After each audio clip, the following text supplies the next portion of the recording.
దీంట్లో తేడా వచ్చారు. అయితే దీన్ని బట్టి అర్థమవుతుంది ఏంటంటే రాష్ట్ర ప్రజానీకం కానీ విశాఖ నగరవాసులు కానీ అందరూ అర్థం చేసుకోవాల్సింది ఏంటంటే ఈ కూటమి ప్రభుత్వానికి వాళ్ళకి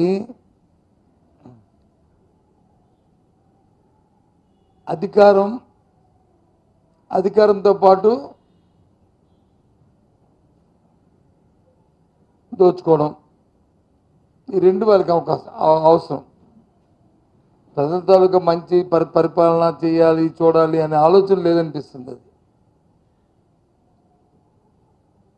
అంటే నాకు డిప్యూటీ మేయర్ వస్తే లేదు, నాకు మేయర్ వస్తే లేదు, నాకు ఇంకో పదవి వస్తే దాంతో అధికారం చెలాయిద్దాం, లేదు దాంతో దోచుకుందాం.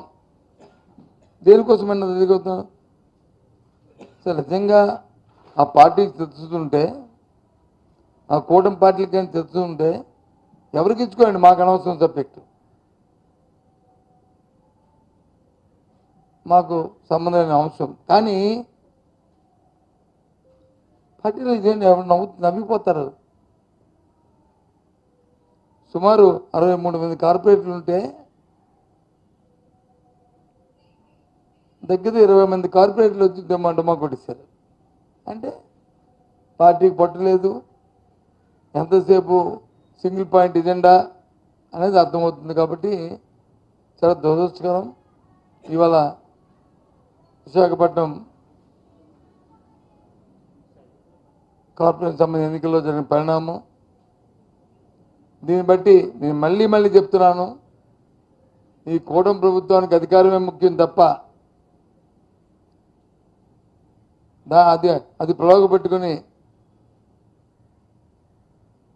అవినీతి కార్యక్రమాలు చేయడమే తప్ప, దోపిడీ చేయడమే తప్ప ప్రజల సంక్షేమం కానీ ప్రజల తాలూకు అభివృద్ధి కానీ వీరికి అక్కర్లేదు అనేది ఈ ఎన్నిక స్పష్టం చేస్తుంది. దానికోసమే ఎక్కడ చూసినా సరే రాష్ట్రంలో సంఖ్యాబలం లేనప్పటికి కూడా ప్రభుత్వం తాలూకా అధికార దర్పంతో అధికార దుర్వినియోగం చేస్తూ పోలీసులు అడ్డబెట్టుకొని సాక్షాత్ ఎన్నికల కమిషన్ ఇచ్చిన ఉత్తర్వులను కూడా బేఖాతరు చేసి కృష్ణా జిల్లా లాంటి మున్సిపాలిటీల్లో దౌర్జన్యం చేస్తూ ఇవాళ పదవుల కోసం చేస్తున్నారు. ప్రజాస్వామ్యాన్ని అపాస్పాలు చేస్తున్నారు. ప్రజాస్వామ్యాన్ని అపాస్పాలు చేస్తున్నారు. ఇది వాస్తవం. ఇది చాలా దురదృష్టం. సంవత్సర కాలమైంది ఈ ప్రభుత్వం వచ్చి. ఈ సంవత్సర కాలంలో వ్యవస్థలన్నీ కూడా శాండస్టిల్ అయిపోయాయి. ఏ వ్యవస్థ కూడా చట్ట ప్రకారం రాజ్యాంగ ప్రకారం నడుచుకోవట్లేదు. అన్ని వ్యవస్థలు కూడా వాళ్ళ ప్రభుత్వం తాలూకా గుప్పిడిలో పెట్టుకొని చట్టాన్ని చుట్టంలో చూసుకుంటున్న పరిస్థితులు వచ్చాయి. ఇప్పుడు చాలా దురదృష్టం. ఇది వ్యవస్థకి నష్టం, ఇది సమాజానికి నష్టం. ఇలాంటి పరిణామాలని చెప్పి మీ ద్వారా తెలియజేస్తాం. జరుగుతున్న పరిణామాలన్నింటినీ కూడా తీవ్రంగా మా పార్టీ ఖండిస్తుంది. నాకు అర్థం అవ్వలేదండి. ఎన్నికల ముందు వచ్చి చంద్రబాబు నాయుడు గారు కూటమి పెద్దలందరూ కూడా ఎంత అట్టాసంగా సూపర్ 6 అన్నారు,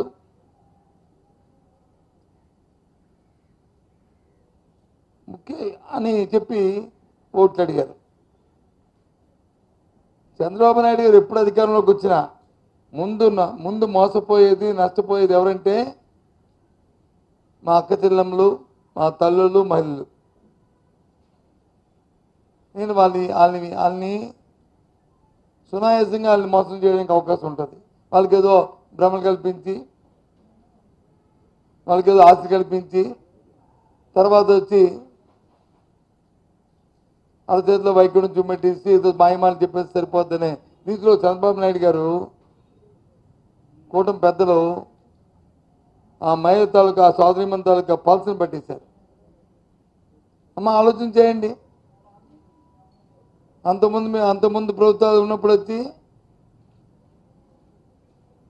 రుణమాఫీని ఏ రకంగా మోసం చేశారో ఈ ప్రభుత్వంలో ఎన్ని హామీలు ఇచ్చారండి? ఒకటా రెండా చెప్పండి. హామీలకు వచ్చి రేపు ఎల్లుండి వచ్చారు. ఏదో స్వాతంత్రం వచ్చినట్టు, దేశానికి స్వాతంత్రం వచ్చినట్టు, మహిళలు స్వాతంత్రం వచ్చినట్లు ఆగస్టు 15 నుంచి బస్సు ఇస్తాను. ఆగస్టు 15కి బస్కి సంబంధం ఏంటండి? ఫ్రీ బస్కి నాకు అర్థం అవ్వట్లేదు. ఇప్పుడు ఏదో పండగకి వచ్చి పండగ కానుక ఇచ్చేయమంటే అర్థం ఉంది, కానీ నాకు ఐపీఎస్ అర్థం అవ్వలేదు ఆ డేటు.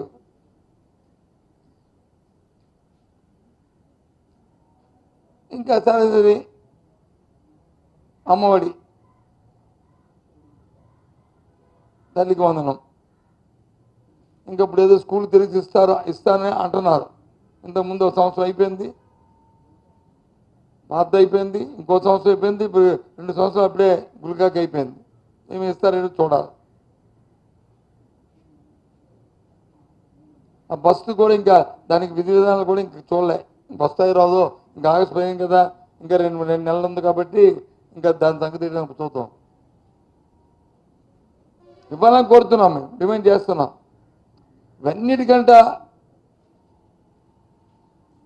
ఆ చెల్లికి ఆ అక్కకి 3 రోజుల కింద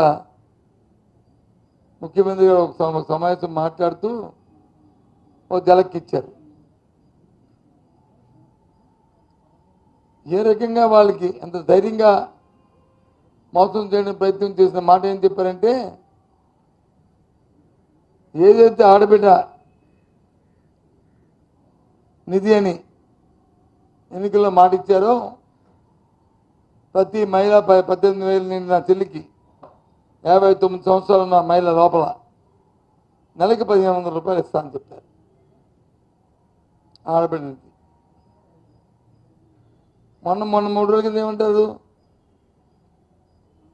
అది P4 అని పెట్టాను, ఆ P4లో చూస్తాను, P4కిను ఆడబిడ్డ నిధికి సంబంధం ఏంటి ముఖ్యమంత్రి గారు? నాకు అర్థం అవ్వలేదు. మేము రాజకీయాలు ఉన్నాం కదా, మాకు కూడా కొద్దిగా జ్ఞానోదయం చేయండి.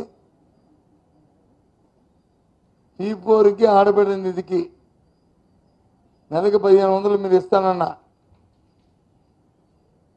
సంవత్సరానికి 18,000 రూపాయలు ఇస్తానన్నా, ఇప్పటికే